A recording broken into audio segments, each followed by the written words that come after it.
Hi, John. How are you today? Great, Elliot. My wife Sue and I appreciated the opportunity to spend some time with you and your family on your celebration last week. So that was a great time. So thanks again for the invite for your 39th birthday. It was wonderful. Karen and I both appreciated your coming all this way and joining us. It really was a wonderful party with a lot of friends and family, and nice to have good things to celebrate. And next year, when I turn 39 again, maybe we'll do it again.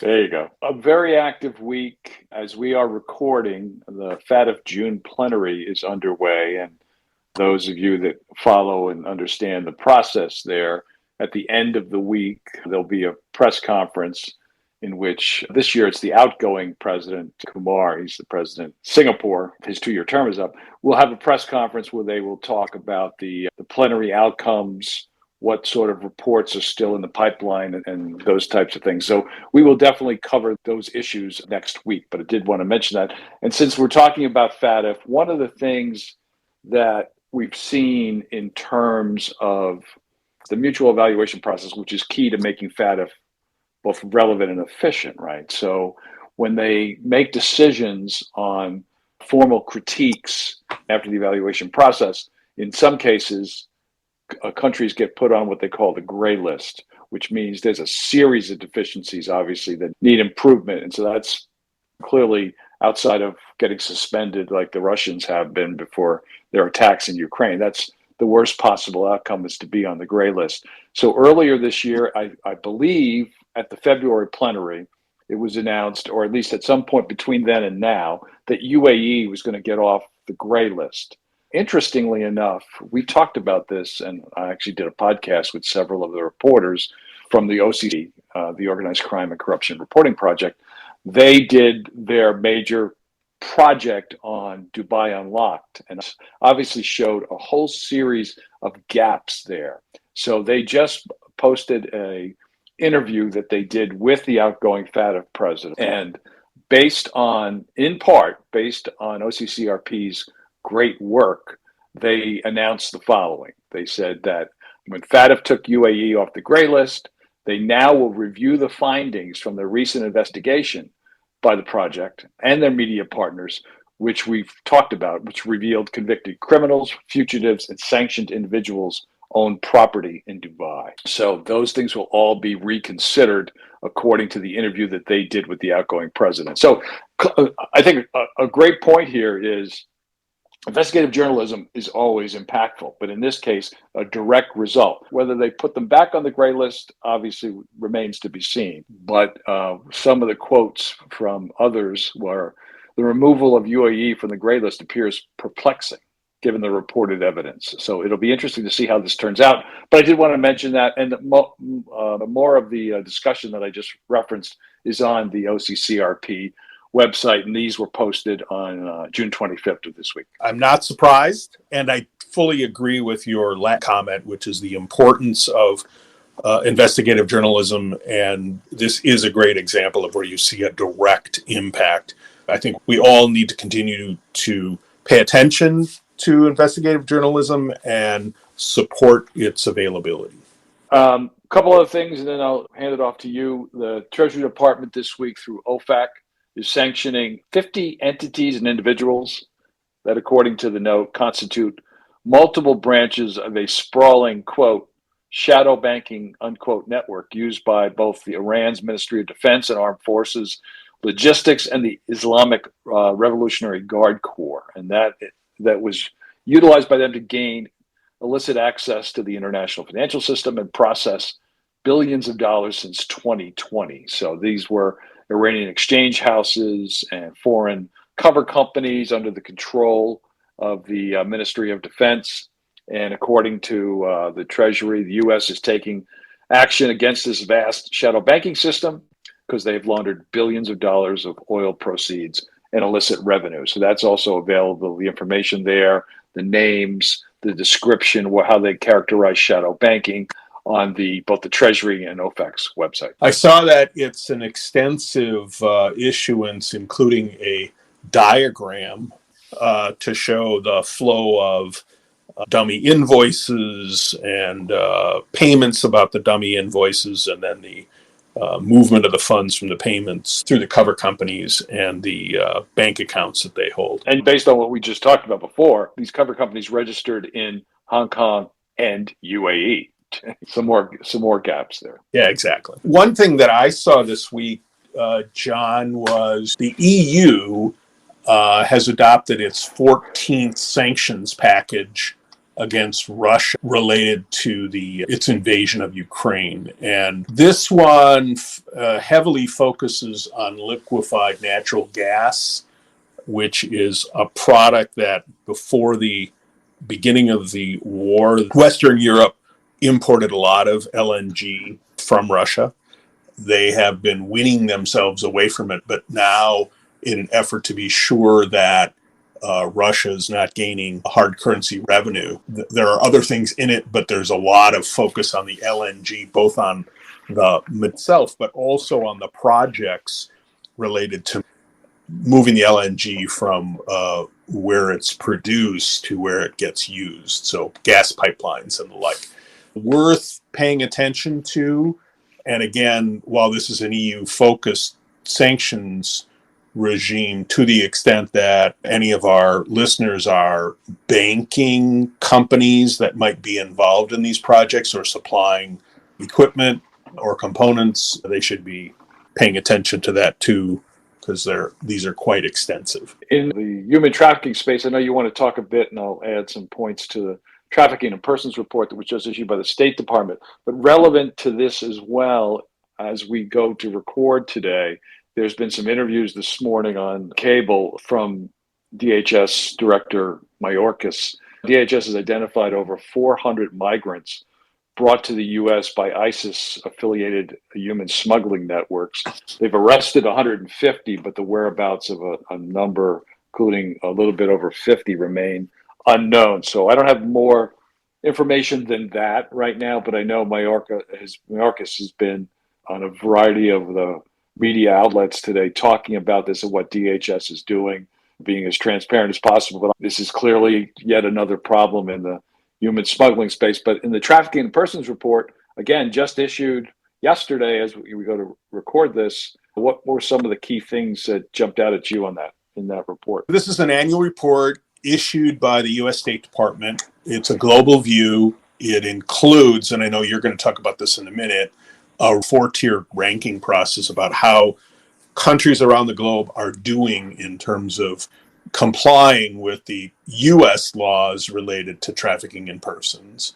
As with each of these reports, and you and I talked about the 2003 report as well, they're identifying some key areas and issues, and one is the continued expansion of digital technology, how governments, law enforcement, the financial sector, NGOs, and technology companies all need to work in their lanes, but also look across their lanes to pay attention to what's happening in the trafficking space.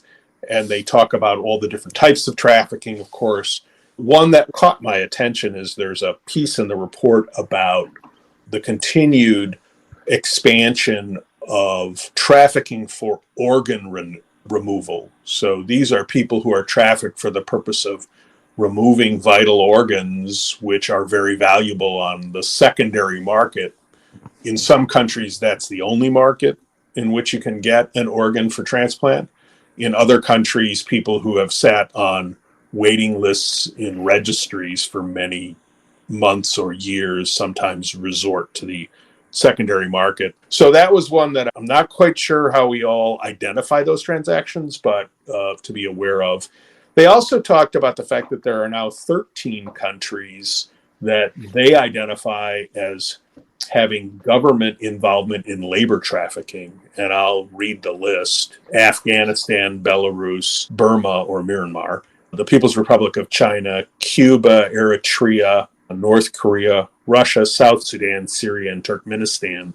They also do a somewhat extended component of the report that talks about how the Cuban government is involved in labor trafficking through a series of bilateral international arrangements where they supply labor to the counterparty countries. And it results in the largest volume or largest percentage of the Cuban governmental budget that comes from international sources. So many countries, it's trade, but in this case, it's providing labor. And the report certainly questions whether these people are all doing it voluntarily. And just real quick, in terms of how they do the rankings, they look at a series of assessments, and that's the laws that have been enacted that prohibit trafficking in person, criminal punishments, penalties, a maximum of at least 4 years. I don't know where they came up with that particular number. Human trafficking laws through a vigorous prosecution of trafficking in countries and sentencing of the traffickers, and being proactive in terms of victim identification measures to guide law enforcement. And then finally, government funding and partnerships with NGOs to ensure and provide victims with access to primary health care, counseling, shelter, allowing them to explain their experiences to trained counselors to help further deal with prevention methods. So there's it's not nuanced, but it's a pretty broad assessment list. And that just gives you an understanding of how these rankings, and obviously the countries that Elliot mentioned, are woefully lacking in those spaces. And in the cases of why they're being named, the government is actually promoting trafficking and smuggling. That report is out. It's a good training tool for those of you that need to look and focus in some part on trafficking financial footprints. And so we urge you to take a look at that. It's on the State Department website. Yes, and if I can just go back to Homeland Security for a moment, they also issued some guidance in the form of a memorandum called Strategic Guidance and National Priorities for U.S. Critical Infrastructure Security and Resilience. And this is worth a look. It talks about, of course, cyber, evolving risks of the use of it, identifying and mitigating supply chain vulnerabilities, incorporating climate risks into sector efforts, and then addressing the growing dependency of critical infrastructure on space systems and assets. One of the things they're talking about is hardening the GPS system. There's a lot in here, and it's important to be aware of it because some of it certainly will touch our community. It's not directly about financial crime, but many of the things they talk about in here end up being part of financial crime. All right, and the time we have left, we could spend another 15 minutes on this topic, and I think this will probably be the basis of, if not a webinar, a focused podcast. The FDIC late last week were the first of all the banking agencies to issue their proposed amendments to the BSA compliance rule. What's interesting is the other agencies haven't done that yet. As of our recording, the Fed is supposed to do it this week, and I assume the OCC and NCUA will do it as well. But the rule is designed to revise the compliance program with new anti-money laundering, countering the financing of terrorism compliance program rules. So understand that they've changed the language. It's now not just BSA, it's AML CFT. But also it's designed to align with the rule to be proposed by FinCEN on the priorities. This document, it's a 10-page memorandum is what I was referring to. Obviously, the proposal is in the register, but the reg proposal from FinCEN is not out yet. So this is really interesting timing. But the FDIC being the first one in there issued the proposal. I'll just highlight a couple of quick things in there. One is the amendments, besides changing the list from BSA to AML CFT, which doesn't seem to be that big a deal, but obviously we'll see how that works. But there's a section in here on risk assessment. So as many of our peers and colleagues in the AML community have said rightly, that while risk assessments are important, they're not legally required, but now they will be. So reading from the proposal, establish a risk assessment process that will serve the basis for the agency's AML CFT program, including identifying and documenting terrorist financing and other illicit finance risks, including the AML CFT priorities. Remember, they're not out yet, and there'll be a periodic updating of risk assessment. So that'll also be a requirement. There's other things in here, but I just want to reference something, Elliot, just real quick. One of our colleagues, who former agency official and now working in the private sector, I asked about this and what that person's initial thoughts were after looking at it. And I'll just quote a couple things here because I think it's clearly relevant and something that we should consider as we file comments. The rule would formalize the requirement for a risk assessment, including the national priorities, as I just said, emphasizing the risk-based nature of the program requirement.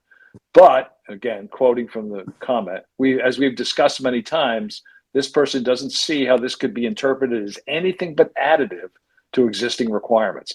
So the risk assessments become a legal requirement, but also it must cover products, services, distribution channels, customers, intermediaries, and geographic locations. And then it must address a national priority, but the rule proposed, at least by the FDIC, doesn't say anything about what banks are supposed to do with them other than address them in their risk assessment. They also expand what the program is required to be from reasonably designed to now effective, risk-based, and reasonably designed. So all this is in a proposal. So the other agencies will have the same language. We'll have to see what FinCEN says regarding their priorities. But obviously, this is very important on a number of levels. And I think the whole community should be, as hopefully they always are, transparent about what are operational issues, what works, what perhaps doesn't work, as you would do with any notice or comment process. But this is going to be interesting, and I agree with this particular individual. This clearly, to me, seems additive, not simply an administrative change. Having read the proposal, I agree with both of you. As you always say, it'll be important for us in the community to review the proposals and send in thoughtful comment letters that hopefully will be taken into account by the regulators in getting to the final rules, and will provide practical comments that are actionable by the regulators in getting to the final rule. Okay, we've gone a little long today, but again, a lot going on. We probably not avoided, but probably some things we also could have mentioned. Very active week, the plenary this week. We'll obviously see the outcomes next week. I heard it on pretty good source that the priorities that I just mentioned will be sometime in July. July's next week, so possibly we might see it next week. So that'll be something to comment on as well. Indeed, it will be. John, you have a great rest of the week, and I will talk to you next week. All right, Elliot, take care. Stay safe. You too. Bye-bye.